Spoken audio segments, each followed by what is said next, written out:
అమరావతి మహిళల్ని అత్యంత ఘోరంగా కించపరిచిన వ్యవహారంలో తమను జగన్, భారతి ఏమీ అనలేదని సాక్షి టీవీ లైవ్ షో నడిపే కొమ్మినేని వెంకటేశ్వరరావు చెప్పుకొచ్చారు.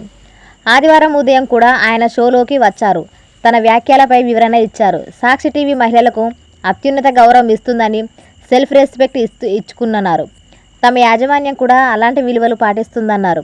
మరి అలాంటి విలువలు పాటించేవారు అయితే జగన్, భారతి ఇద్దరు కలిసి అటు ఆ కృష్ణంరాజును, ఇటు ఈ కొమ్మినేనిని మరోసారి సాక్షి టీవీలో కనిపించకుండా గెంటేసి ఉండేవారు. సమాజానికి తమ విలువైన స్పష్టమైన సంకేతాన్ని పంపి ఉండేవారు కాదు. స్వయంగా మహిళ అయిన భారతి రెడ్డి నడుపుతున్న ఛానల్లో అలాంటి ఘోరమైన మహిళా లోకాన్ని కించపరిచే మాట్లాడిన అటు జగన్ కానీ ఇటు భారతి కానీ ఏమీ అనలేదు. కొమ్మినేని చెబుతున్నారంటే వారి విలువేంటో చేతుల్లో చూపిస్తున్నట్లుగా అవుతుంది.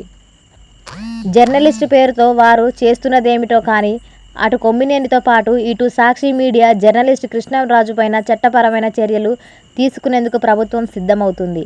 ఈ విషయం తెలుసు కాబట్టి సాక్షి టీవీకి ఏం సంబంధం లేదని అది కృష్ణంరాజు వ్యాఖ్యలని కవర్ చేసుకున్నారు.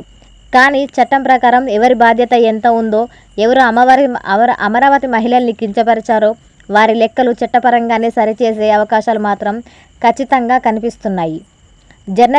జర్నలిజం పేరుతో వారు చేస్తున్నదేమిటో కానీ అటు కొమ్మినేనితో పాటు ఇటు సాక్షి మీడియా జర్నలిస్టు కృష్ణంరాజు పైన చట్టపరమైన చర్యలు తీసుకునేందుకు ప్రభుత్వం సిద్ధమవుతుంది.